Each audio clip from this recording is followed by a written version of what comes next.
Hi, it's Jane from the Compassion Project, and I am blessed to be here with beautiful Tea Green from Jackson, Mississippi. We have to do a take two because our first one we had a bit of trouble with the internet. But I want to make sure to get her story out because she's incredible.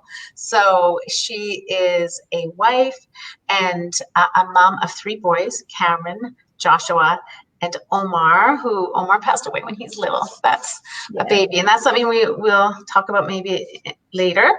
She's a nurse of 30 years. She loves to help people.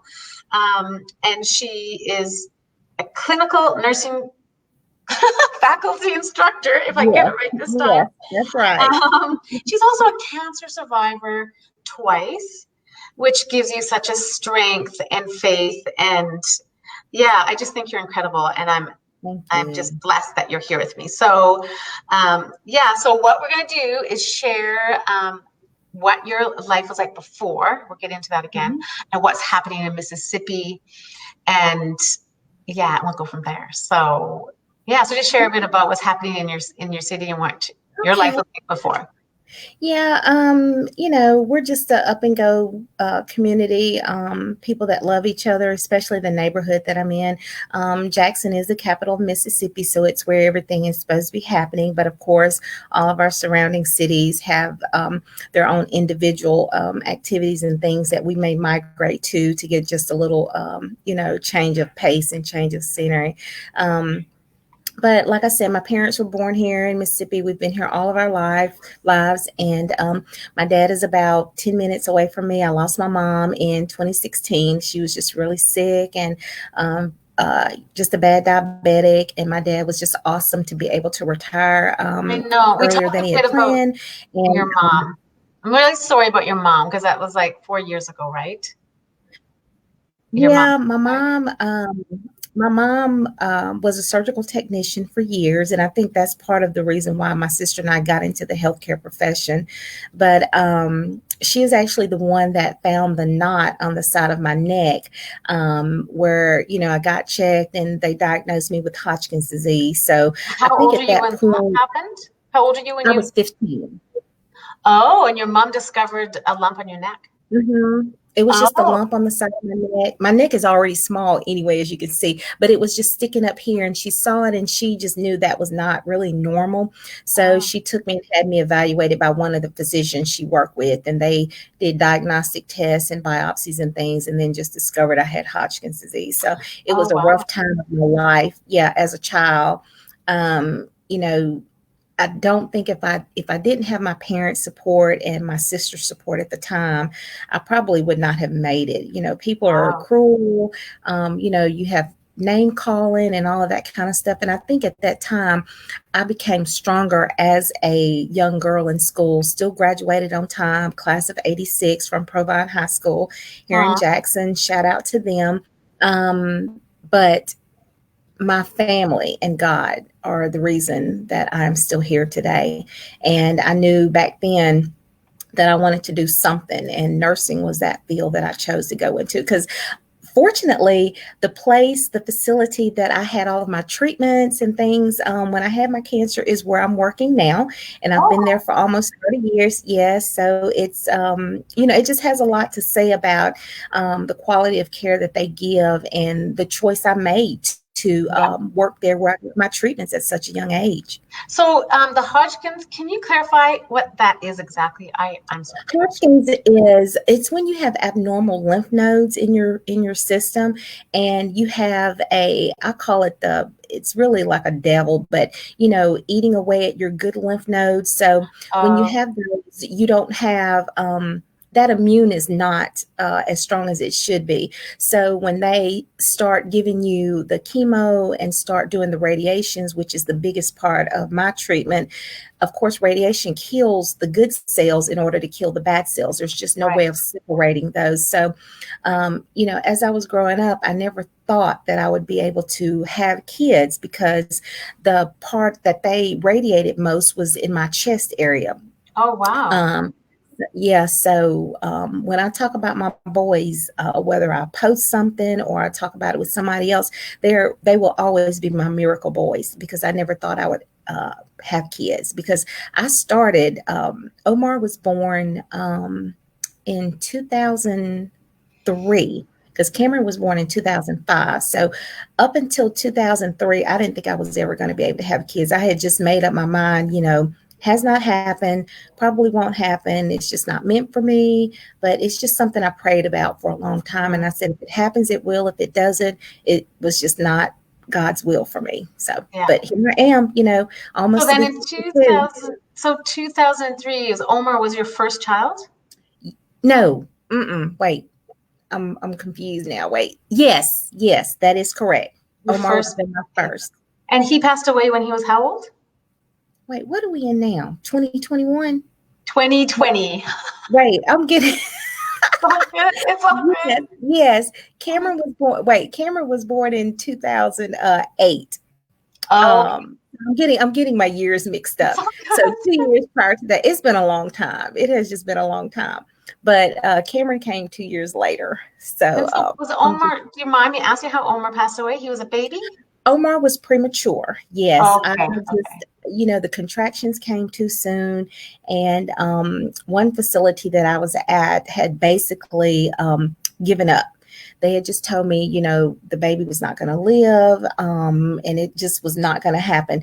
So my sister came to my bedside and she said, no, this is not it. She had me moved from that facility to another facility, and they worked with me. Omar was born. He lived 10 days. I was able to see him in the NICU. I was able to feed him a little bit. But, it's really, really hard to even think about it now, even though it's been so long, because he was my first one. I thought I was not going to have any, and he was my first child. So he lived 10 days, and we were able to have him a burial and everything. So I was just blessed to have him, to be able to name him. He's like your angel now, right? He is, and that is the name that we chose to put on his gravesite. Yeah, he was our angel. Oh, really? And then you had Cameron, and then you had Joshua. That is correct. Yes. Okay, you're just a beautiful person. You have strength. I think I was saying this before, that we go through these hard times in our life, and it's gives us this higher faith, or you have to go in, right, and get stronger. So what is happening right now with COVID-19 and in your city? Are there many cases? I think we left off when we were talking about everyone's wearing masks in the city now, right? Yeah, I think there are, didn't check last night, but I think we have several hundred that have been diagnosed. And of course, we have lost some, unfortunately. But, it's still, this is something that's still going to continue. I am a healthcare provider, and I don't know everything, but I am privy to the fact that if we don't follow the measures that they have out, and I know people don't like social distancing because we're so used to being out and, being around our families and things, but we just got to remember what this is. This is something that we don't have a cure for. They have things that we can help prevent the spread, but not something right now that can just get rid of this. I've been fortunate enough to know a few people that have had it and they have come through it. And I've been unfortunate to know some people that have had it, did not make it, and it's a sad thing. So the wearing the face mask to protect you and those around you, the hand washing is a must. That is just a must. Disinfecting things like at home, your doorknobs and things that you use all the time, making sure we're not putting our hands in our face like we used to, and in our mouth, biting our nails. I used to have a bad habit of biting my nails, but just those types of things can help prevent. The habits that we're not aware of. You have to start to be aware of that. Yeah, and you're not aware of certain things until something happens, and we take a lot of those things for granted. So like I was saying prior, with my dad, My dad looks super good to be in his late 70s. We love him to death. But when I go see him, we are not together. He is in the driveway. I'm still at my car, taking him something to eat, but we don't hug and kiss, any of that stuff that had happened before, because I have to think about him. Right. And it does affect more of our individuals who are up in age in the 60s, and then those that have comorbidities going on, such as diabetes and respiratory problems. All of those things can make getting COVID-19 worse, right. Because it affects so much stuff. So just being safe right now, we just have to be patient. Yeah. So are all the restaurants and stores, most of them closed in your city too then? Yeah, a lot of our restaurants were closed as far as having people come in and dine in. A lot of them that have the drive-throughs have been able to do that, and I'm glad of that, because we are connoisseurs of eating out all the time. It's just something we do a lot. So I'm not a big cooker, and my husband knew that. But some of them some of the businesses are starting to open up now. I don't think the restaurants are those where they allow you to come sit in, but we're getting there. It's just going to be a slow, and like they said, it's going to be a new everyday thing that we do now. We've just got to be cognizant of what we're doing. Yeah. And your boys are home now because the schools are closed, right? So are they homeschooling? Yes. Yes. How's that going? Well, I guess if you call it homeschooling, I grill them in the morning when they wake up, and I grill them in the evening when I get home. But have your work been done? What do you have left? And Canvas is what they use here in our community. So just like a website they go to, and they get their homework and they do it, and then they have the rest of the day free. But right now, our kids are so familiar with iPads and computers and cell phones and everything. But I try not to take those things from them if at all possible, but they have to get their work done. And the school system that we're in now, it's a great system. They are giving them a certain amount of points if they just initiate the homework that they are giving to do. And they have to put forth that effort. Yeah. So it's a good thing. So it's a win-win. I mean, they miss their friends, but they understand why they can't go to school. And they're of age right now where they can understand a lot of things that I tell them versus, someone with small kids. Yeah. So with your position at the hospital, are you working with the COVID patients in the ward, or what are you? Well, I'm a nurse manager, and I manage 2 units at my hospital. And a lot of my nurses are floated to those units that have been designated for the COVID patients. We don't specifically have those patients on my unit on a daily basis, but it is something that we have to be aware of, because we can go anywhere in-house to work and take care of those patients. So it's a day-by-day thing that we have to do to make sure that we're all safe. Wow. And so do you work full-time? I am. Wow. It's crazy. Yeah, it's a really different time for sure. But the other thing we were talking about is I think a little bit before we were talking about a bit of your story, and because you're an entrepreneur too, right? Mm-hmm. And we were talking about when you were young, you said you were so stick thin, and you had that story. I've always been a small person. I think back when I was in high school, I probably weighed 100 pounds. And I've just always been one that wanted to gain weight. And like I said, my mom told me, when you reach 30, you'll put it on. When you have your first child, you'll put it on. And when I finally did put it on, I couldn't get it off. So that was a big. Isn't that the way? Yeah, that's always been a big part of my my problem. And without calling names, I've tried a lot of different diets. I've eaten a lot of different foods. I've been on the low carb thing. So you have to be consistent with a lot of things that you do in life, and it doesn't have to be about your weight, but whatever you put your mind to, you should be able to accomplish that goal. But you have to be patient, and that's something that I really don't have a lot of these days.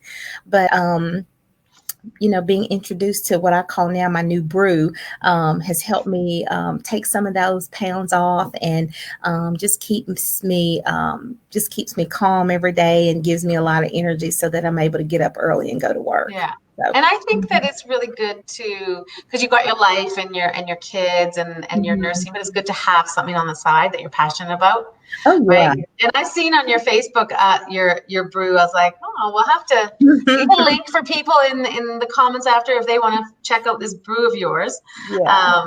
Yeah. So, what do you think your biggest concern is with all of this social distancing and the pandemic? What do you think is the biggest concern?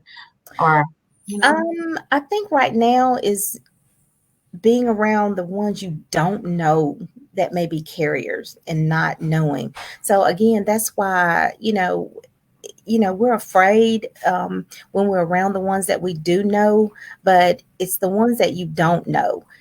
So you yeah, still have to, wear your face mask when you're around other people, wash your hands and stuff.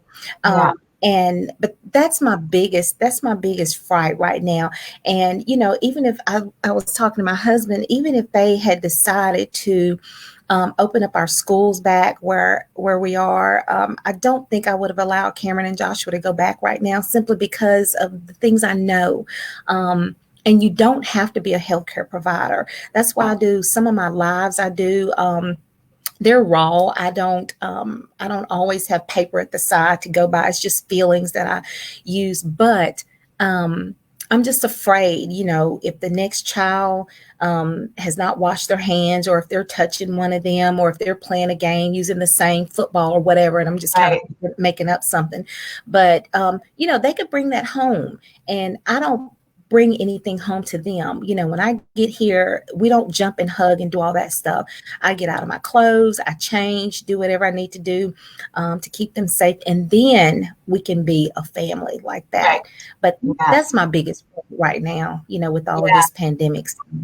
And so are you pretty good on your mindset? Because I mean, a lot of what people go through, because a lot are social distancing and spending a lot of time with themselves and thinking a lot. Do you have a pretty strong mindset on how you think positive? I do. My husband is a reader, so he is usually outside sometimes reading. My kids like their games on they both have phones, which I'm not a big fan of, especially for my 11-year-old, but that's what they spend a lot of their time on. And, we'll take time and go outside and throw the football and stuff. And we've started walking some, when I have time. But I know those that are stuck at home, and some that don't work because they lost their job or whatever. You have to kind of think outside of the box. I pray about it every day. Everybody's life is different, but right now everybody's life is the same, because we're all in this together. We're all told to stay at home if you don't have to go out. And we just have to be creative. We've got our graduates now that couldn't actually have, what we call a graduation. So they thought outside of the box on everybody getting a car and driving through the neighborhood and having up signs and banners saying congratulations and things of that nature. So this is a time where we have to be creative. Right. But it's a day by day thing. I don't look at it weekly. It's day by day. We've got to make it through this day, so, and find activities for our kids to do. So, And but just but I have strong family support. My husband, we've been together for a long time. And then my boys, they're of age right now where they, like I said, they know what's going on and they follow instructions pretty well. Very well-minded boys. So, like I said, it's a day-by-day thing that people have to do to stay safe. It's true. And just to be positive. And I think it's helping all of us appreciate the simple things, the small joys. Oh, absolutely. Right? Yes, ma'am. Yes. Except I do miss the restaurants, I have to admit, because I'm like you. I don't like cooking as much as my husband is a pilot, and actually through this, he's a captain on the 787 with Air Canada. So well, through this, because of this COVID and the pandemic, he's had to retire. Oh, okay. And that wasn't an easy thing because he wasn't really ready. He had the next 2 years would have been. So we all have our. This is why I wanted to do this, to hear all of our stories are different. Absolutely. You know, we're going through the same thing, like you said, this global pandemic, but our own experiences are different. Like yours is so different than mine, and yet we connected. It's creating connection, right? Yes. Yeah. All right. Well, I am super blessed and grateful that you joined me. Thank and you. and we will definitely stay in touch, but let's put in the comments that link so people can check out your coffee. I mean, coffee's good. This is just regular coffee, but coffee that can make you feel better. Yeah. Okay. And we'll I appreciate you. I just want to tell everybody to just be safe. Take it one day at a time, and just, embrace what we have right now, because this is a new way of living. And life is so short. It is so short. But thank you for having me. Yeah, I appreciate you. Okay, we'll definitely stay in touch. Okay, thank you. Thank you. Bye-bye. Bye.